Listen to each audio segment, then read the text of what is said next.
This dog, I tell you what. We gotta, come on, we're on a time schedule. Let's get Turn this right done. toward County Road 28, then turn left. Still got my Google on, I gotta stop real quick. It's like 7 in the morning in Colorado.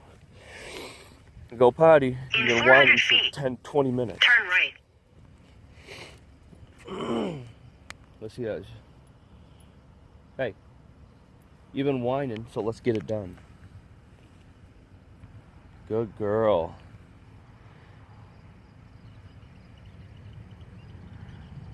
Good girl. Push that shit out. So,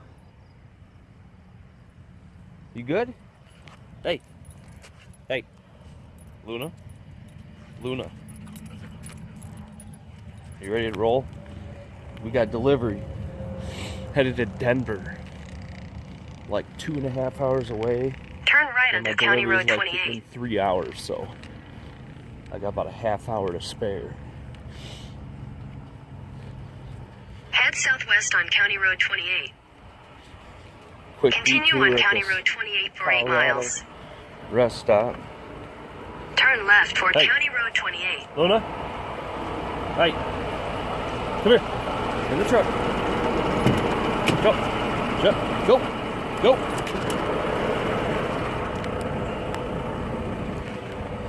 Let's do this.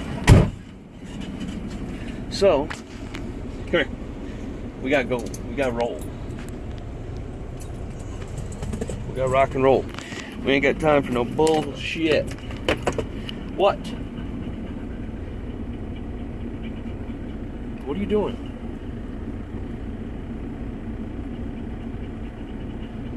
I just let you out, so what else?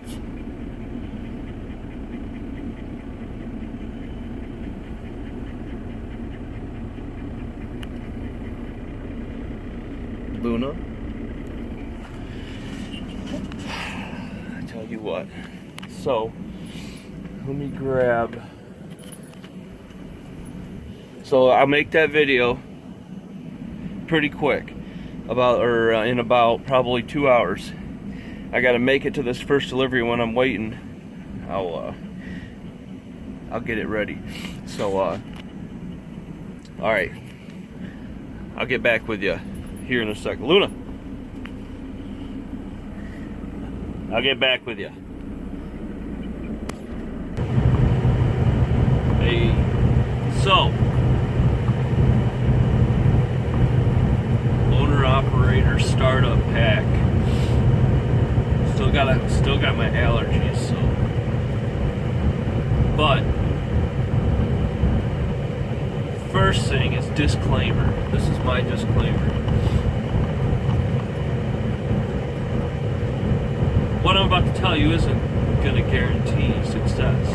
It's just what has worked for me so far, and it's one good option amongst everyone else's. You know, it's just the way you want it. This is the way I chose to do it because it was, a learning curve. I've been local, I've been OTR, I did flatbed, I did, reefer now, I've did reefer in the past, dry van, tanker, ups and downs, I've experimented with, Class B trucks, Class A trucks, automatics, 10 speeds, 13 speeds,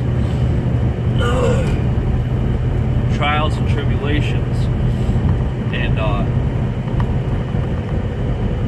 was looking for something bigger, so I started about a year ago looking into leasing, owner-op programs, and the main thing was to save up enough money to get right in. And so the first thing is if you want to be an owner-op, is the money better? Yes, hands down, money is better. Home time how much you want to make. I go home every other week. Every other weekend I try to get home. But let's start from the beginning. First things for your startup. Find a decent company job.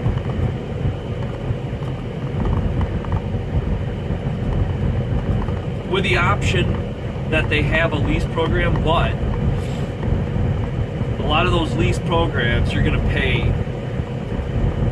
They might have a truck that's worth 50 grand or 40 grand, but after interest and at the end of the lease, you've paid almost more than double of what the truck is worth. You know, sometimes triple. You know, the interest is, you know, your payments are like $500-600 a week they usually charge coming out of your check with your fuel. So you're not really left with anything more than, you know, what you would, maybe a little bit more than company, you know, but, and then when the lease is up, yeah, then you know, but why, so first things first, get a company job, get the experience, and build up some capital. I would say no less, and it depends where you get your truck and how you get your truck. But I would say save up maybe at the minimum $5 grand, $5,000, and you have to be disciplined. Put so much away a week out of your company check. As soon as that hits $5 grand, that $5 grand that's just for maintenance, for your plates, for all your startup stuff. You know, fuel dependent, you know, excuse me. You know, $5 grand, that's just for, that's not counting your down payment on your truck. And but that's go, you know, if you look at, you know, and work on building your credit up too. Get a credit card if you can, every month, while you're working company, trying to build that capital. Spend $100-200 a month with that credit card, and every month pay it. Just do that every month. By the time you saved up your $5 grand, your credit, you know, trying to pay off all your debt, get your credit score up above 650. If you get it up above 650, 675, up above 650, 675, look into a credit union. So a credit union or a bank on financing a truck. If you go through a truck company, they could probably finance something too, but you're looking at, you know, depending on the year of the truck, you know, will depend on the money down. So $5 grand, not counting your down payment. That is if you could get a truck for, you know, with your down payment, you're looking at anywhere from no money down to $10,000. So I mean, it's what you're looking for in what company you go through. I would put a lease purchase program through a company that you're driving through on the back burner until you exhausted all your other options. Like through a bank, you know, I went through a credit union. So, get around here. So that's the first thing. Build up that capital, get your experience, and get your credit score up while you're saving so you can purchase that truck. It's a long process, you know, it's not something that can happen like that. Next,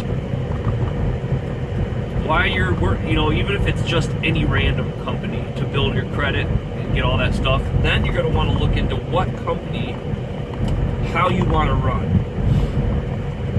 There's 3 different ways. There's get your own authority, which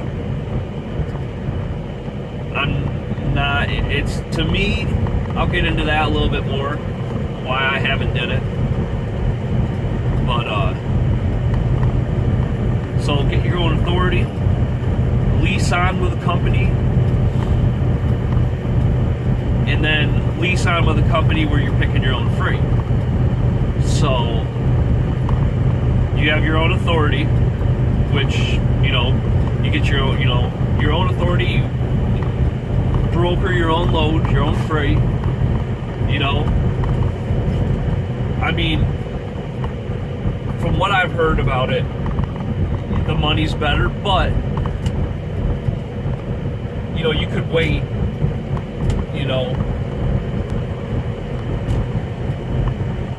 What is this guy doing?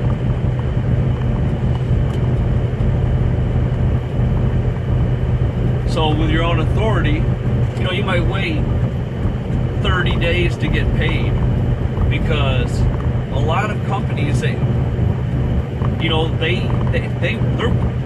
paying you weekly, but they're waiting 30 to 60 days to get paid.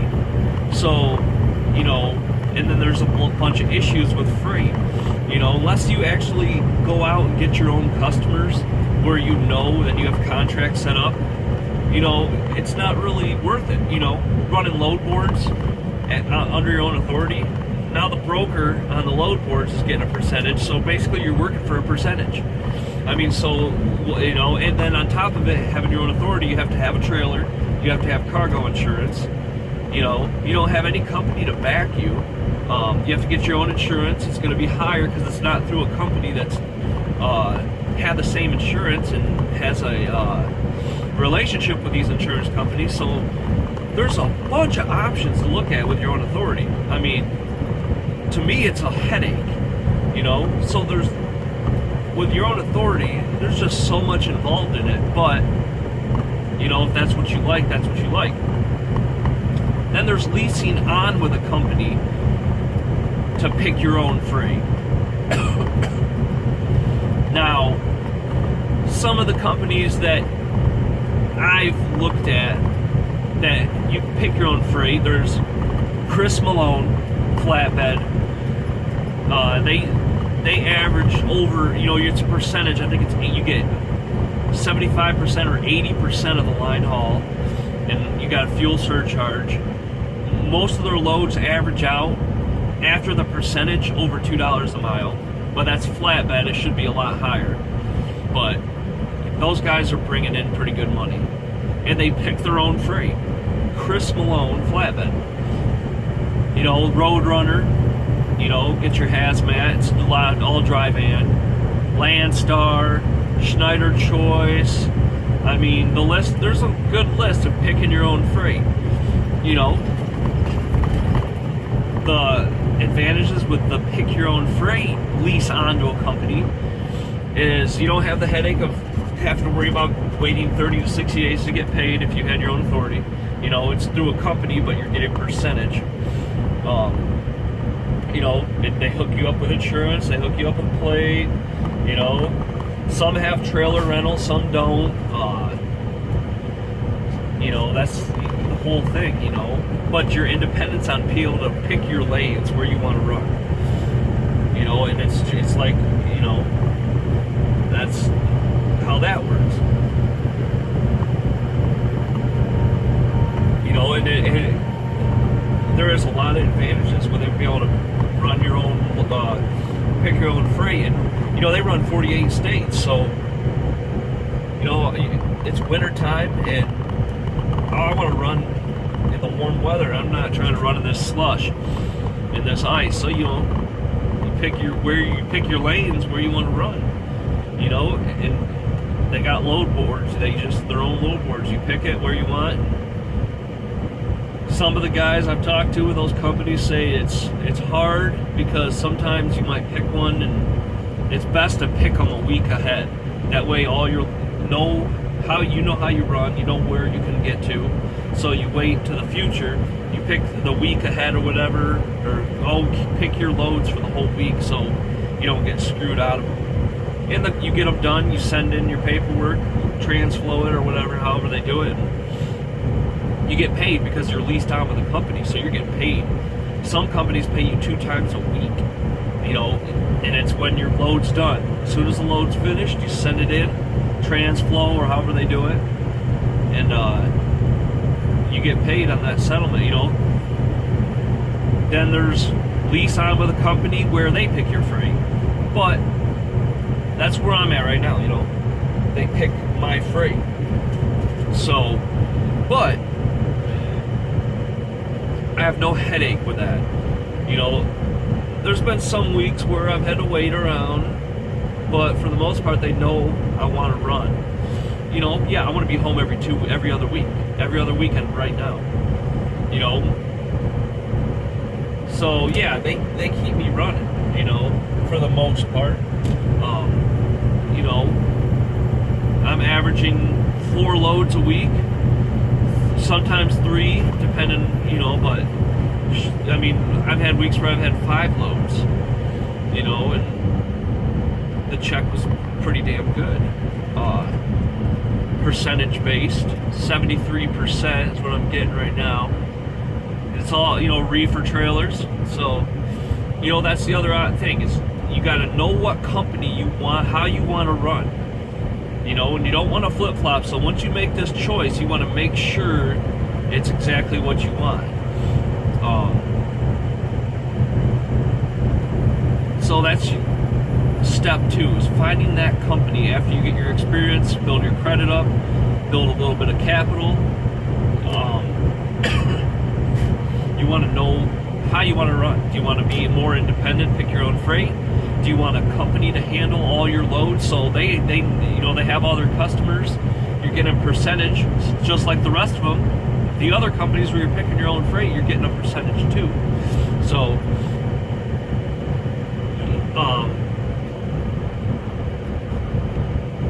you know, it's all percentage based. It's just, do you want to pick your own freight, or do you want them to pick it for you so you can just drive and make money and get a percentage? You know, you're getting a percentage on both. It's just one picks your freight and has your loads picked out a week, 2 weeks ahead of time, does all your billing, your paperwork, everything. The other, you pick it yourself. So when you're on your downtime, you're on the computer looking for freight.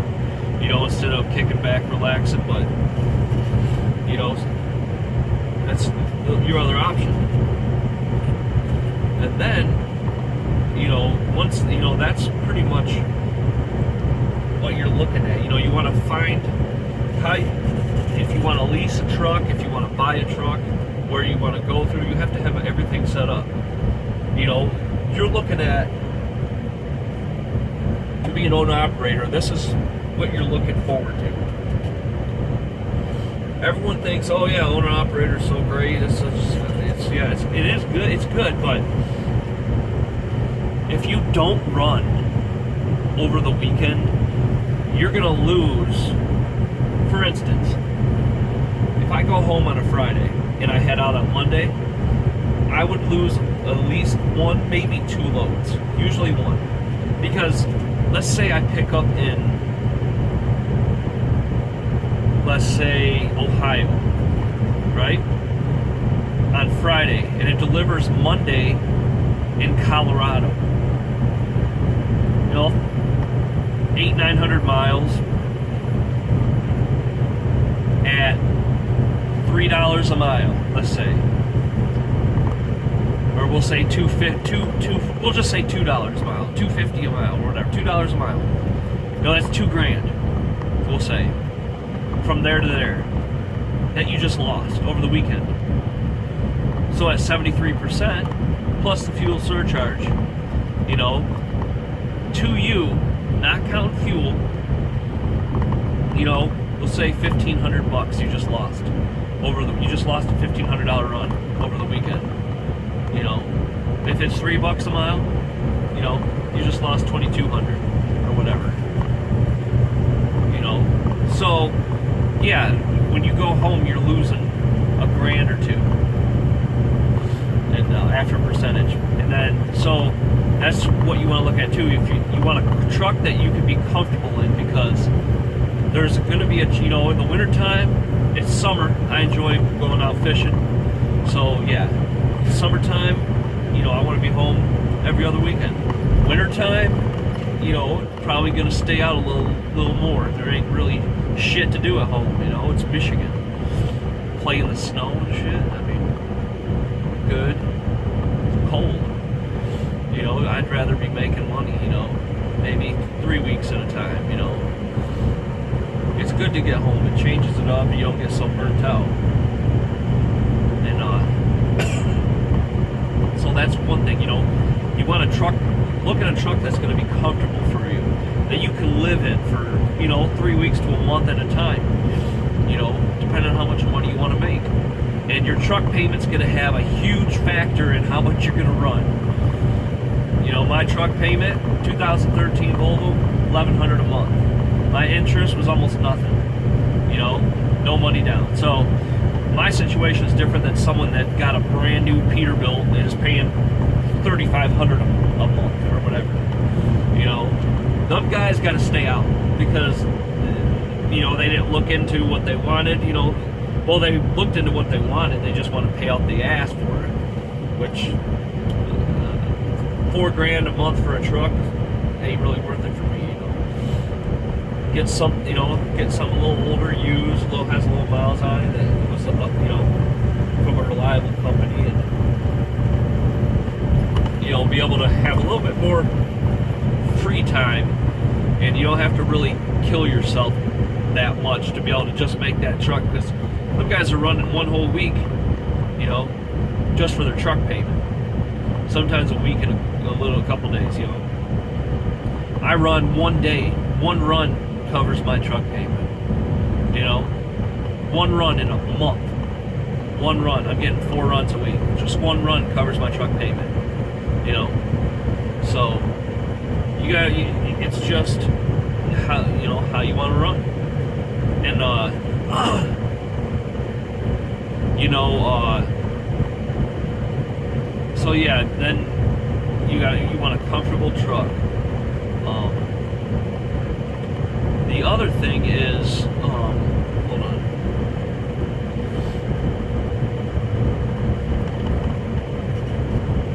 Freaking trooper behind me.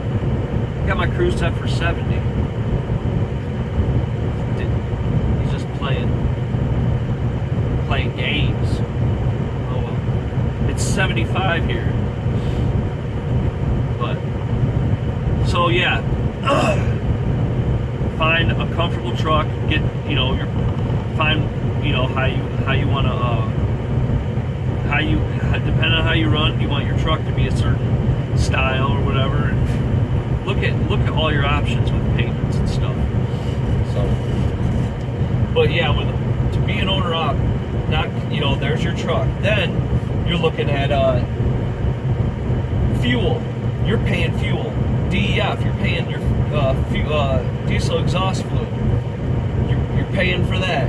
You know, you got insurance. You know, you got your maintenance fund. I put $400 a week in maintenance, minimum. $400 a week out of my check in maintenance, in a maintenance fund. You know.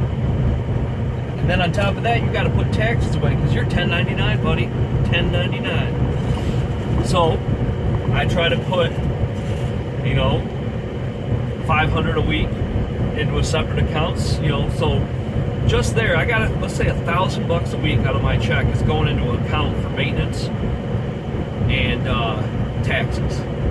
$1,000 a week. You have to be disciplined on that.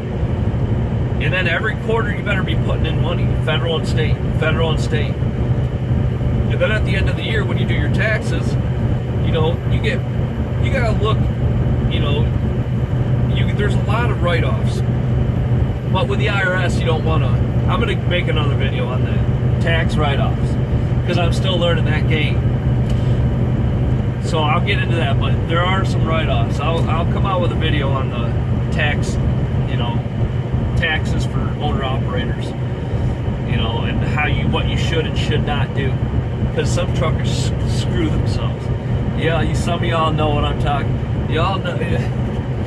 Some of them write-offs, you guys get a little out of control with some of those write-offs. A little out of control. It's like here, red flag, waving it right in front of their faces. But, and so yeah, $1,000 a week for maintenance and taxes. You better take that right out of your check, you know, and that way you have it. You know, you got to be disciplined on that. I always take about $1,000 a week out of my check, put it in a separate account. I ain't touching it. You know, that leaves you with enough money to pay the bills, that's for sure, you know. But if something happens with your truck, it's there. When you got to put in every quarter, you know, you got that money there. And, you know, usually at the end of the year, that account, you know, you might have 10 grand built up in it that you didn't even need to use. So, you know, it's there. And you can take, you know, a little bit out of it, stick it in your savings or checking or whatever. As long as you have that in a separate account. You know, put it in a reserve where it gains interest too. You know, I'll probably never touch it. I'll just let that build up, you know, over a couple of years. But, you know, insurance, your maintenance, truck payment, you got to have your cost per mile down. Learn your cost per mile. And it's not hard to do. Add up all your bills. Every bill you have, estimate what your truck payment's going to be, figure out what your insurance is going to be, add it all together, and then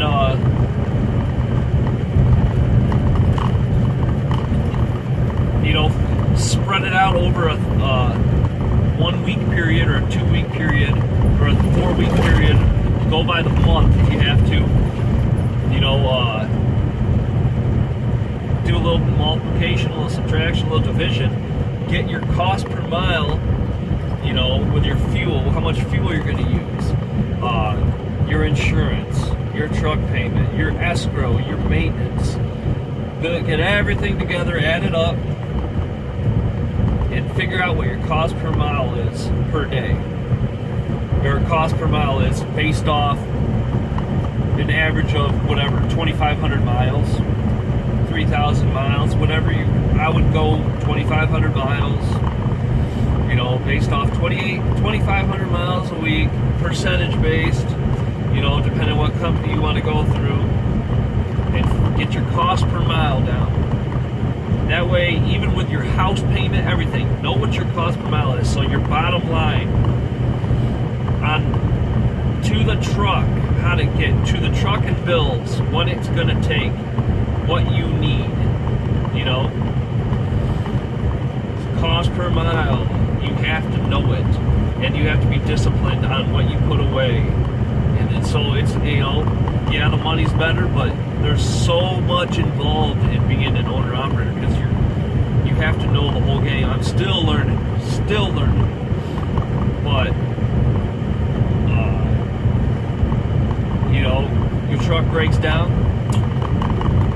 losing money, especially if it's down for a week. And with Volvo, you know, I like Volvos, you know, I like Kenworths too, but I went with a Volvo because of the comfort, you know, and the D13 motor. I love the D13 motor. And it's just, I like the size of the Volvos, you know, it's got decent power, you know. Any truck costs money, you know. Volvos might be a little bit more expensive, but they ain't expensive, as much expensive as no Peterbilt, that's for sure. Kenworth and Volvo are about the same in price for fixing shit.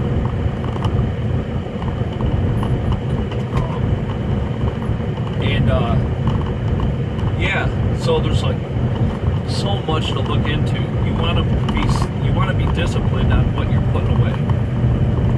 You know, there's a lot of owner-operators out there that are, you know, they're like, they get their check and, yeah, I put all this in one account. And they're using their money. Oh, shit. Look at this new go-kart right here. I was saying, it could be a go-kart. Man, I got this much money in there, but shit, that go-kart's only $1,000. So they go, you know, they spend their money. Next thing you know, they're under the routine that they can, you know, they're making all this money. Oh, I'll take care of it. I'll buy this now, and next week I'll just put a little extra in.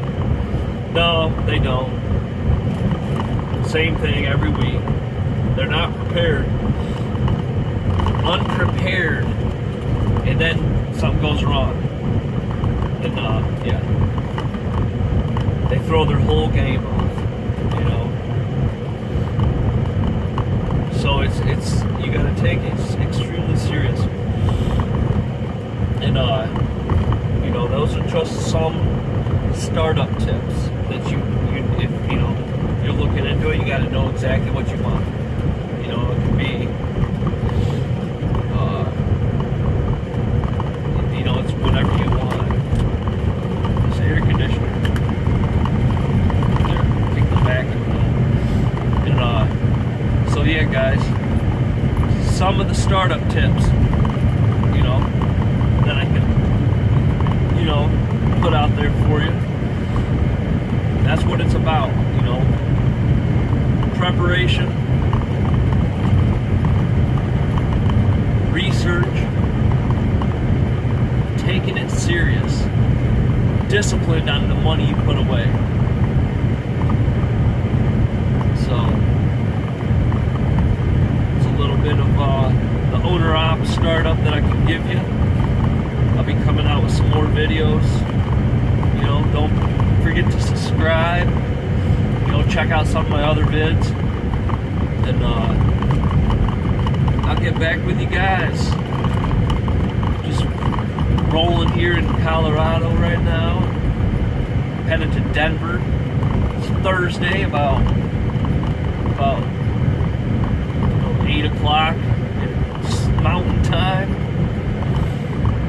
72 degrees. Headed to Denver. And then I got a deadhead about 250 miles.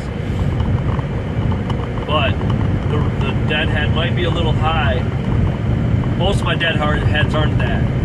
But when I go out here to Colorado, my back hauls, if I want a good back haul, I'll go to like some of the cold load places instead of the dry freight. So they tend to send the owner operators to you know, the higher paying jobs, you know, especially with the deadhead coming out of Colorado, you know, with the holiday. You know, I got a cold load right now, so cold there, cold out.